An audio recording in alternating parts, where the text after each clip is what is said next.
Bonjour, je suis Kamal Daoud, je suis journaliste et écrivain, je vis en Algérie et je vais essayer de vous expliquer comment la misère culturelle et la misère sexuelle peuvent mener à la guerre et à la mort. Bonjour Kamel Daoud. Bonjour. Vous êtes né en Algérie, vous êtes algérien, vous vivez toujours aujourd'hui en Algérie. Selon vous, le monde arabe a une sorte de problème avec la sexualité. Le monde qu'on appelle arabe a un problème avec la sexualité, a un problème avec la femme en règle générale, a un problème avec le désir du monde et avec l'autre en règle générale. Pourquoi? Est-ce que c'est à cause d'une culture mal interprétée? Est-ce qu'à cause du poids des traditions dans une société qui est encore très conservatrice? Est-ce que c'est par ignorance? Est-ce qu'à cause des lois, des religions? Il y a beaucoup de pistes, mais toujours est-il que nous avons un problème avec le désir du monde. Est-ce que vous pensez que ce que vous appelez un problème avec le désir du monde peut être une des sources de la violence, du radicalisme religieux islamiste? Est-ce que ça peut avoir un lien? Pour moi, c'est la principale source. La principale? Oui, pour moi, c'est la principale source. Parce qu'on peut parler de raisons économiques, mais il se trouve qu'on a des radicaux qui viennent de pays très très riches, plus riches que l'Occident. Donc il ne s'agit pas de problème économique, il s'agit d'un problème de conception de la culture, il s'agit d'un problème de la vision du monde. Donc en gros, pour simplifier, est-ce que ce que vous dites, c'est les djihadistes deviennent djihadistes parce qu'ils sont frustrés sexuellement? Est-ce qu'on peut simplifier comme ça?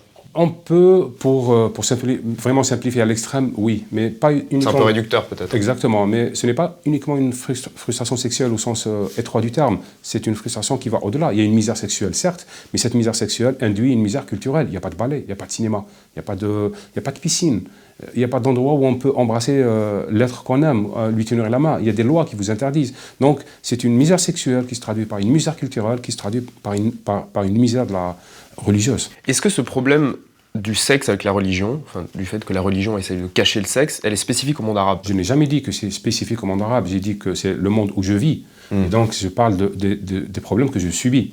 Et je parle aussi de ce qui se passe au niveau international, ce n'est pas spécifique. Le catholicisme a eu pendant 2 ou 3 siècles des tribunaux, une inquisition, chasse aux sorcières, des meurtres, de la douleur, des polices de mœurs. L'Occident ne s'est libéré du puritanisme catholique ou chrétien en règle générale qu'il y a un siècle, donc ce n'est pas très très loin. Alors, dans ce livre, Le peintre dévorant la femme, pour résumer, vous parlez d'un djihadiste qui se retrouve devant des toiles de Pablo Picasso, donc de femmes nues.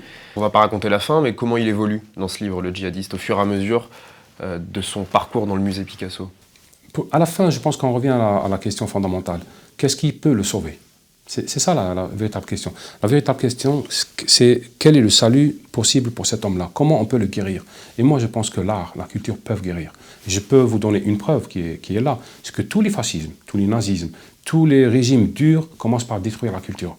Alors, si des gens aussi idiots pensent que la culture est importante, nous, on peut penser aussi qu'elle est encore plus importante qu'ils le disent. En 2016, il y a un collectif d'intellectuels français dans le monde qui vous a accusé, je cite, d'alimenter les fantasmes islamophobes d'une partie croissante du public européen. Qu'est-ce que vous leur répondez? Il y a une majorité qui a peur, il faut l'écouter. Il y a une petite minorité qui manipule pour des raisons politiques, là il faut l'isoler. Ça c'est la première étape.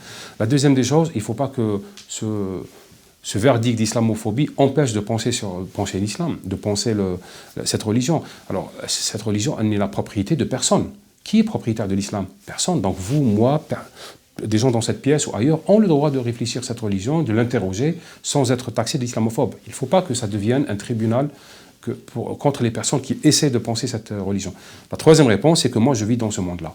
Je sais comment on regarde la femme. Je sais quelle violence elle subit. Parce que j'ai une fille aussi. J'ai une femme, j'ai une mère, j'ai des sœurs.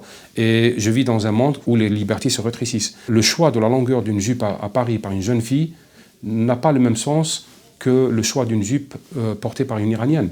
Là-bas, ça coûte de la prison. Ici, ça peut être critiqué par la copine à côté. Ici, c'est un choix de couleur, mais ailleurs, c'est un choix militant. Ceux qui me critiquent parce qu'ils vivent ici, ils sont libres. On peut le faire dans le confort. Mais je leur propose d'échanger nos places. Alors, ces prises de position vous valent des menaces. Il y a notamment une fatwa, ce qu'on appelle une fatwa, donc un religieux qui appelle à vous tuer. Comment vous vivez ça? Je pense qu'il y a des femmes qui payent beaucoup plus que moi. Une lycéenne kidnappée par Boko Haram au Nigeria, je pense qu'elle souffre un véritable martyre. Moi, j'ai le beau rôle dans ce cas-là. Il y a des femmes qui ont un courage admirable. Je ne veux pas les isoler, je ne veux pas qu'on n'en parle pas, mais je voudrais qu'on assume ce qui se passe là-bas et qu'on l'assume clairement. Je ne suis pas en train de dévaloriser mon pays pour survaloriser l'Occident.